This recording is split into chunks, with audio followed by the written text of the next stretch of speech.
Hello दोस्तों, कैसे हैं आप लोग। आज मैं आपको घुमाने वाला हूं शक्ति, भक्ति, त्याग और बलिदान की पावन नगरी चित्तौड़गढ़ के किले में।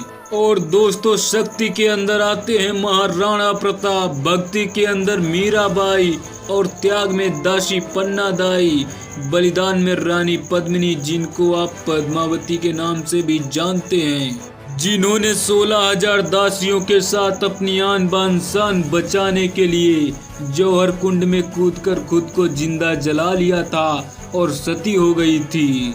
दोस्तों, अगर भारत को किलों का देश कहें तो गलत नहीं होगा, क्योंकि प्राचीन काल में राजाओं ने यहाँ इतने किले बनवाए हैं कि आप गिनते गिनते थक जाएंगे। और आज हम आपको एक ऐसे ही किले के बारे में बताने जा रहे हैं जिसे भारत का ही नहीं, एशिया का सबसे विशाल किला कहा जाता है। दरअसल हम बात कर रहे हैं चित्तौड़गढ़ दुर्ग की, जो कि राजस्थान के चित्तौड़गढ़ में स्थित है। इसे राजस्थान का गौरव और राजस्थान के सभी दुर्गों का सिरमौर भी कहते हैं। करीब 700 एकड़ में फैले चित्तौड़गढ़ दुर्ग को साल 2013 में यूनेस्को ने विश्व विरासत स्थल घोषित किया था। और दोस्तों, इस किले पर अलग अलग समय में कई राजाओं का शासन भी रहा है। 8वीं सदी में यहाँ गुहिल राजवंश के संस्थापक राजा बप्पा रावल का राज था, जिन्होंने मौर्य वंश के अंतिम शासक मान मौर्य को हराकर यह किला अपने अधिकार में कर लिया था। और दोस्तों, इसके बाद इस पर परमारों से लेकर सोलंकियों तक का भी शासन रहा। इस पर कई विदेशी आक्रमण भी हुए, जिनकी कहानियां इतिहास में अमर हैं। करीब 180 मीटर की ऊंचाई पर स्थित इस किले में कई ऐतिहासिक स्तंभ और स्मारक मंदिर बने हुए हैं। विजय स्तंभ के अलावा यहाँ 75 फीट ऊंचा एक जैन कीर्ति स्तंभ भी है, जिसे 14वीं शताब्दी में बनवाया गया था।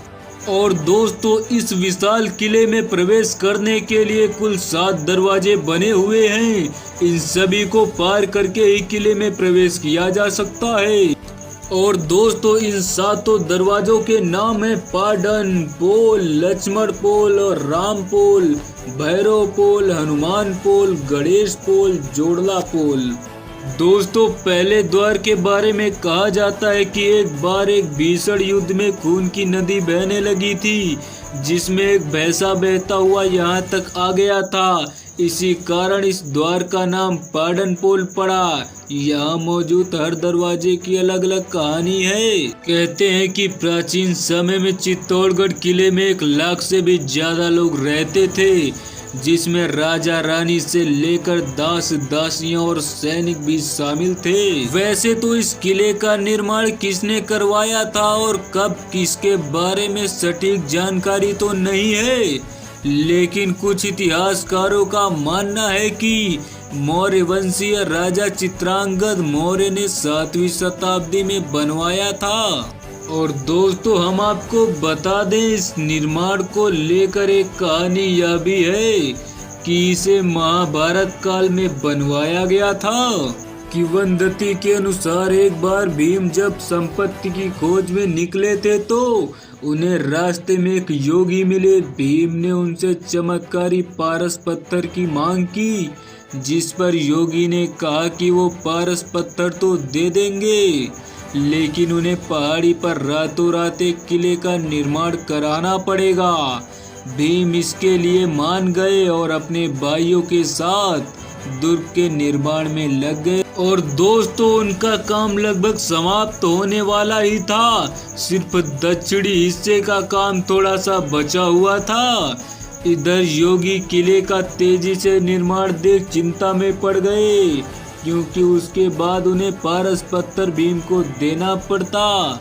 और इससे बचने के लिए उन्हें एक उपाय सूझा और अपने साथ रह रहे कुकड़ेश्वर नाम के यति से मुर्गे की तरह भाग देने को कहा, जिससे भीम समझे कि सवेरा हो गया है। और दोस्तों, कुकड़ेश्वर ने भी ऐसा ही किया। अब मुर्गे की भाग सुनकर भीम को गुस्सा आ गया और उन्होंने जमीन में इतनी जोर से लात मारी, जिससे वहां पर एक बड़ा गड्ढा हो गया। और दोस्तों, आज इस गड्ढे को लोग लत तालाब के नाम से भी जानते हैं। तो दोस्तों कैसी लगी यह वीडियो? अगर वीडियो अच्छी लगी हो तो वीडियो को लाइक करें, कमेंट करें, शेयर करें और चैनल को सब्सक्राइब करें। मिलते हैं अगली ऐसी वीडियो लेकर। जय हिंद, जय भारत।